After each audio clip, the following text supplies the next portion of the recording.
Voilà, on se retrouve à nouveau aujourd'hui pour la présentation d'un nouvel outil avec lequel on va travailler la vigne, notamment le cavaillon et le rang labouré. C'est une charrue que m'a gentiment prêtée l'entreprise Sigvald et c'est une charrue de marque ALM.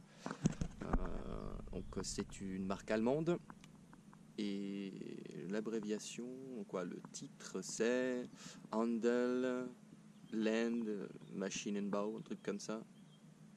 Ou Handel Machine, bon, ils ont un site de toute façon que je mettrai en lien.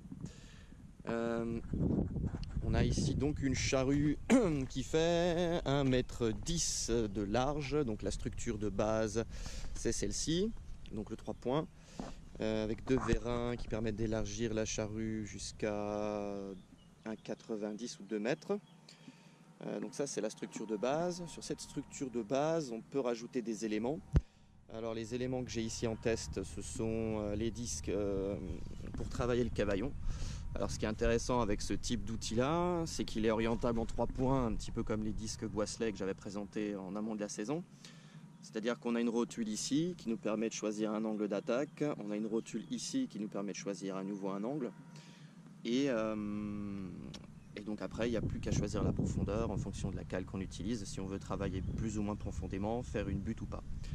Alors l'intérêt de ces disques-là, plus on va vite, meilleur le travail est. Donc par exemple dans un rang enherbé, on peut se permettre de rouler jusqu'à 6 à 8 km/h, bien sûr si la parcelle le permet.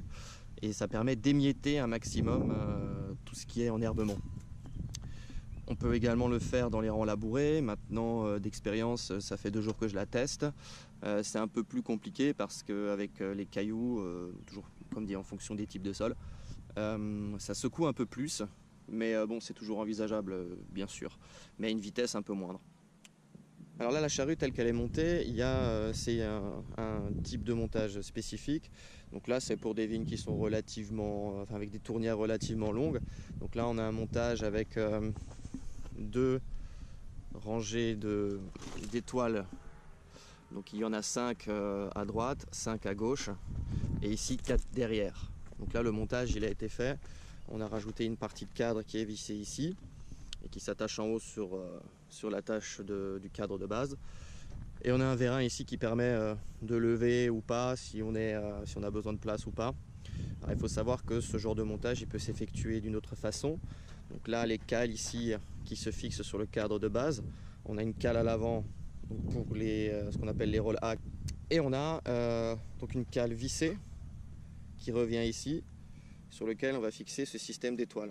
Alors ce système d'étoiles, ce qui est assez pratique, c'est qu'on peut l'orienter comme on veut. Donc on a juste ici un type de goupille, on l'enlève, et là on va aller choisir l'inclinaison qu'on veut.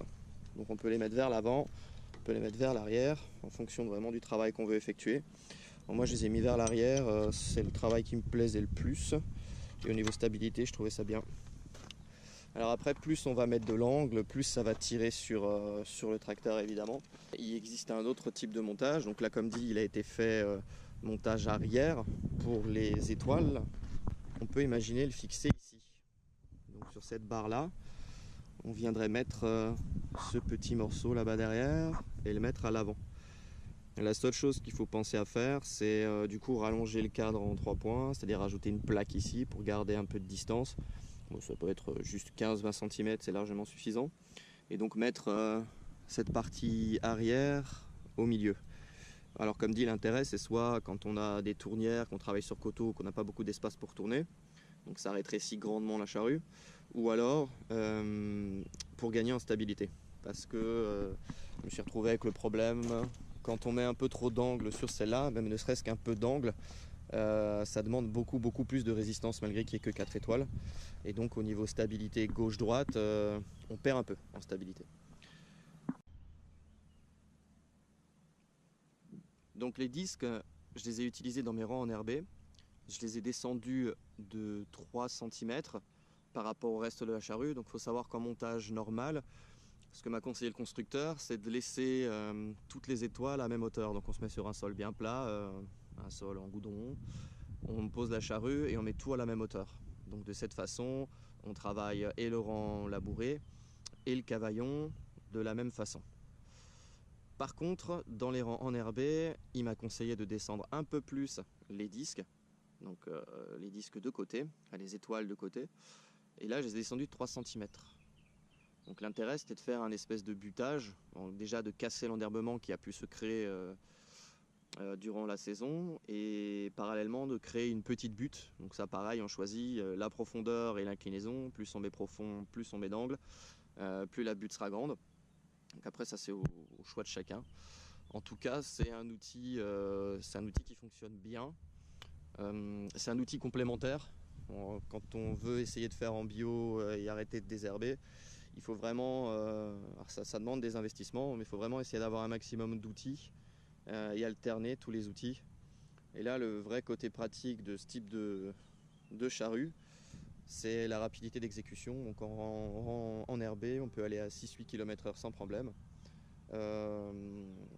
Donc pour ça c'est vraiment bien. Dans les rangs labourés c'est aussi très bien, ça émiette hyper bien, ça fait du bon boulot. Il y a juste une petite critique qu'on pourrait y faire, bon, c'est pas vraiment une critique mais c'est un matériel qui fonctionne pas bien, voire pas bien du tout dans les sols avec cailloux. Pourquoi? Parce que d'une part on peut pas avancer vite, donc le boulot de ce type d'étoile il est vraiment impeccable quand on peut rouler vite. Et bon, le boulot peut être beau aussi si on roule doucement, mais alors il faut que ce soit un sol vraiment impeccable, pas de cailloux, vraiment que de la terre fine. Et c'est vrai que c'est assez rare d'avoir ce type de parcelle. En tout cas nous sur notre domaine on n'en a pas beaucoup qui sont nickel, sans cailloux. Donc voilà la petite limite de cette charrue. Sinon niveau tarif, on est alors sur le cadre de base, donc juste la tâche principale sans les cales ni rien, on est dans les 2400 € hors taxe. Après les disques là ils sont à 970 € hors taxe pièce, donc faut compter à peu près 2000 € pour la paire hors taxe. Et après viennent s'ajouter les attaches, donc à chaque fois ce type d'attache là pour mettre cette pièce et fixer les disques, on est déjà dans quelque chose comme 300 € hors taxe pièce.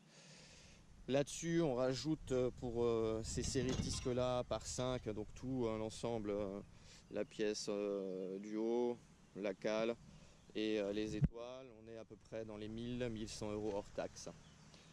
Donc c'est tout de même une machine qui en l'état vaut entre 9 et 10 000 € hors taxe.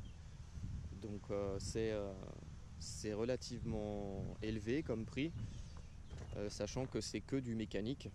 Il n'y a pas de servomoteur, il n'y a pas de système hydraulique, il n'y a rien, c'est que du mécanique. Alors l'avantage c'est qu'il ne peut pas y avoir de panne, si ce n'est les cailloux qui viennent se coincer dans les étoiles.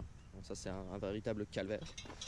Mais sinon c'est une machine, c'est allemand, c'est robuste, c'est costaud.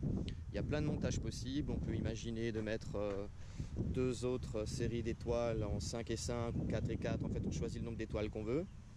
On peut imaginer rallonger le cadre comme il est là, mais entièrement, et donc mettre encore deux rangées, comme ces deux rangées là en plus sur l'arrière.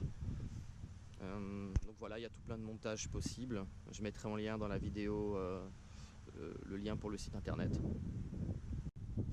Une limite encore de cette charrue, ça va être la largeur, parce qu'on est sur le cadre à 110 de large. On peut l'avoir en 1 mètre, ça se commande sur 1 mètre de large pour ceux qui le veulent. Mais une des limites, comme dit, c'est dès qu'on va venir mettre les disques, les étoiles latérales, on arrive tout de suite à 25 cm de plus et 25 cm de plus. Donc ça nous amène tout de suite à... Allez, on va dire 20 cm, on est à 150 de large. Et donc dans une parcelle comme celle-ci, mais je ne peux pas l'utiliser parce que mes rangs font 135 de large et donc ça passe pas dedans. Alors je pourrais enlever les disques latérales pour me mettre sur du 110, c'est d'ailleurs ce que je vais faire maintenant. Mais voilà, c'est du montage-démontage. En saison, on n'a pas forcément le temps ou l'envie de faire ça, surtout en milieu de parcelle.